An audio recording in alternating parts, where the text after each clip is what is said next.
অস্ট্রেলিয়ায় যখন আপনি কোনো প্ল্যান ছাড়া ঘোরাঘুরি করবেন, তার সবচেয়ে সুন্দর দিকগুলো আমার মতে এখানে গন্তব্যের চেয়ে পথই বেশি মুগ্ধ করে। কোনো নির্দিষ্ট পরিকল্পনা ছাড়াই যখন গাড়ি নিয়ে আপনি বেরিয়ে পড়বেন, আর রাস্তা যেখানে নিয়ে যায় সেখানেই নতুন কোনো সৌন্দর্যের সন্ধান পাওয়া যায়। এই যেন এক অন্যরকম অনুভূতি। কখনো সবুজে মোড়ানো পাহাড়ি রাস্তা, কখনো বিস্তীর্ণ সোনালি মাঠ, আবার কখনো শান্ত এরিয়া। এই যেন এক অন্যরকম আনন্দের একটি ট্রিপ বা ভ্রমণ। মনে হবে প্রকৃতির প্রতিটি মোড়ে নতুন করে নিজের রূপের সঙ্গে পরিচয় করিয়ে দিচ্ছে।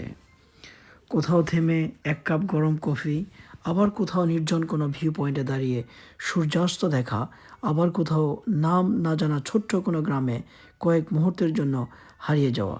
আসলে এসবই যেন ভ্রমণের আসল আনন্দ। এভাবে ঘুরতে ঘুরতে আপনি দেখতে পাবেন এখানে নেই কোনো ঘড়ির কাঁটা, বরং প্রকৃতির ছন্দই বলে দেয় কখন থামতে হবে, আবার কখন নতুন পথে আপনাকে হাঁটতে হবে। অনেক সময় কোনো পরিকল্পনা ছাড়াই বের হওয়া সেই ছোট্ট সফরেই জীবনের সবচেয়ে সুন্দর স্মৃতিতে পরিণত হয়। এটিই হচ্ছে বিউটি অফ এনজয়মেন্ট।